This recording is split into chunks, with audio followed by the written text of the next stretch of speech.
Aquí hablando su compañero y colega Andrés Cosberg. Y mis amigos están entrando a la tercera emisión de la gran Radio Etimologías. Lamentablemente nuestra compañera de toda la vida, Paulina Chávez, ha salido del nido. Se mudó a otro salón.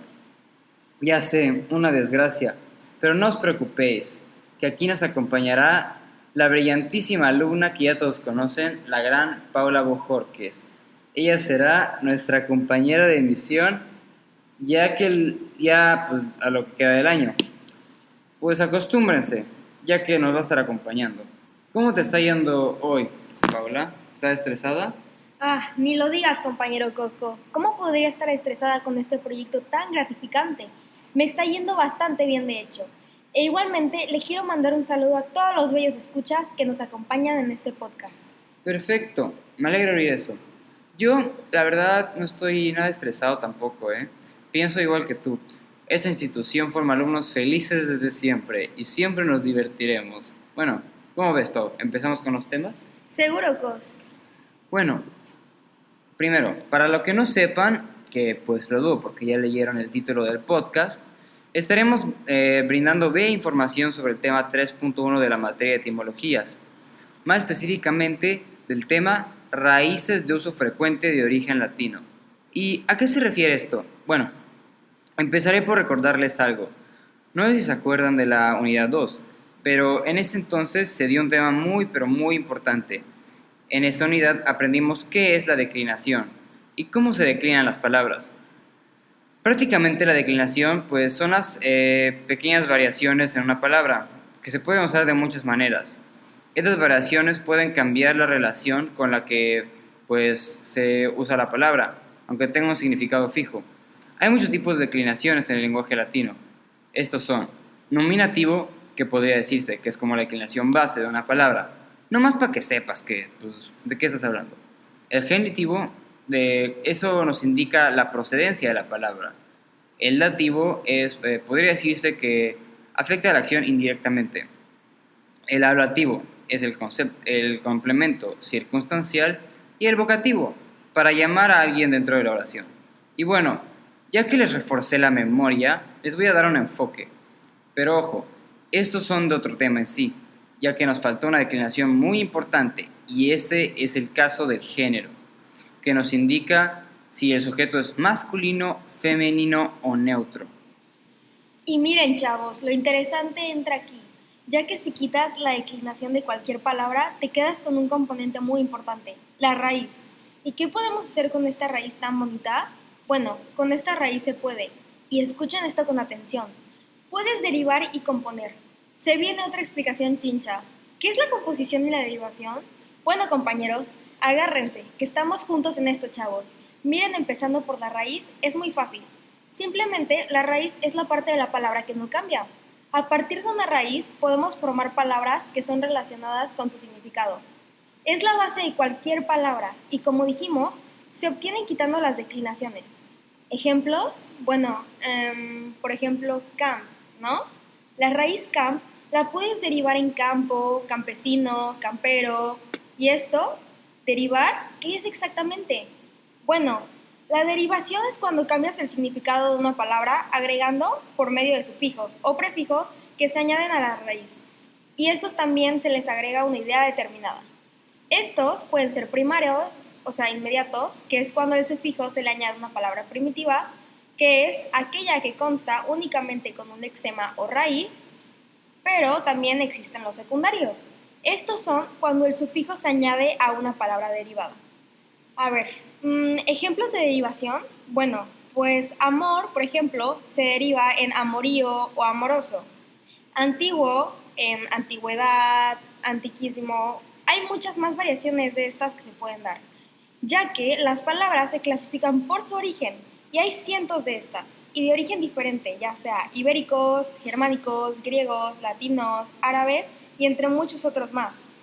En el caso del lenguaje del latín, en el que tenemos nuestras bases sentadas, es que a diferencia del español, tiene 3 géneros, los cuales son masculino, femenino y neutro. Pero si ya quedó claro, pasemos a la otra opción que podemos efectuar, la composición. Ay, chale.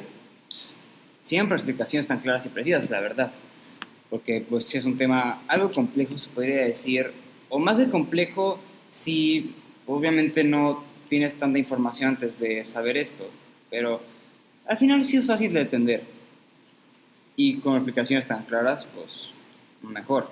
Bueno, si no le entendieron a todo, analícenlo, retrocedan y véanlo de una manera más simple, como un rompecabezas o un juego de palabras si prefieres. Bueno, ¿qué es la composición? Simplemente es un sistema que consta de unir dos o más palabras simples para formar un nuevo vocablo que expresa la idea de los elementos que lo componen, como una fusión de dos palabras, a diferencia de la derivación, que sigue refiriendo a una sola raíz. Así que, pues, es así de simple. Ejemplos pueden ser telaraña, ya saben, una palabra tela con la palabra araña. Esto indica que es un hilo o tela formado precisamente por una araña o mediodía, igual, indica que es la mitad del día, o no sé, rompecabezas, todo para descubrir un juego o situación que te hará razonar y pensar mucho con la cabeza. Esa explicación fue algo simple, ¿no creen? Una fusión, composición, ya saben, dos palabras. Bueno, a pesar de esto, voy a hacer un hincapié del tema principal. Vaya, vamos a las declinaciones.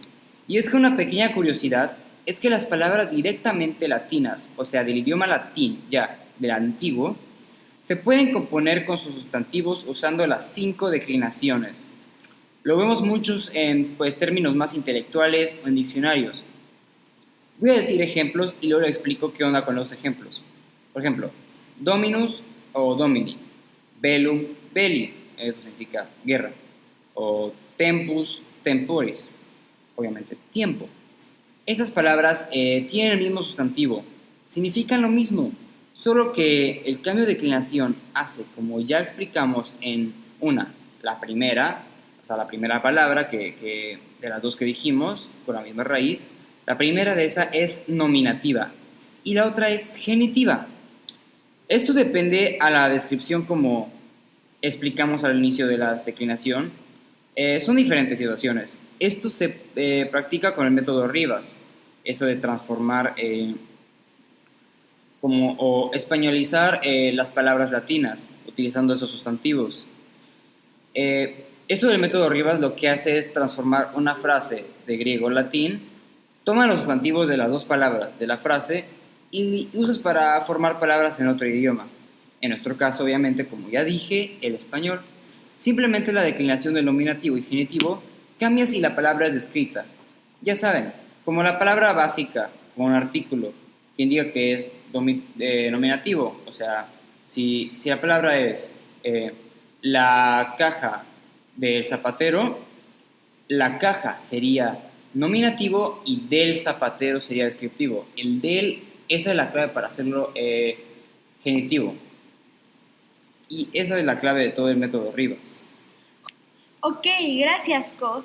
Tras oír este hincapié y retomando el tema de composición y derivación, les proporcionaré definiciones modo relámpago de otros tipos de cambios usando con las raíces. Estos son: en primer lugar tenemos el compuesto asintáctico.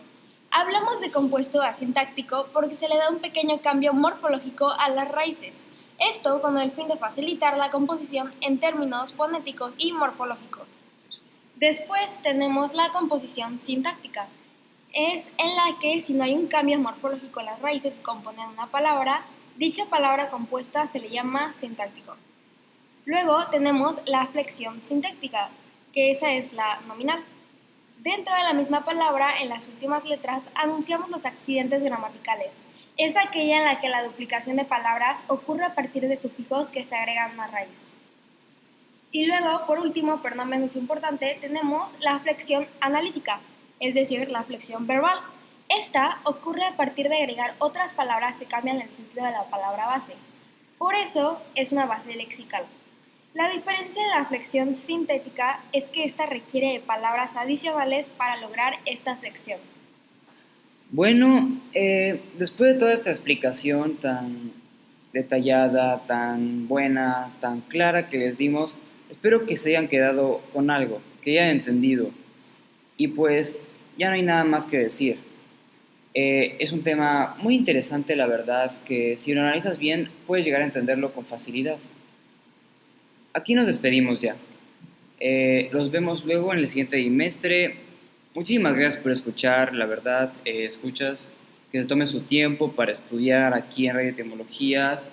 A nosotros se nos hubiera hecho muy fácil tener este tipo pues ya saben, publicaciones, recursos, así, ya saben, este tipo de publicaciones, recursos que nos brinda este proyecto que aquí nuestros compañeros estamos haciendo. Y bueno, ¿qué tienes que decir, Paola Elaine? Muchas gracias por escuchar esta emisión. Nos vemos en el siguiente bimestre. Bye. Bye.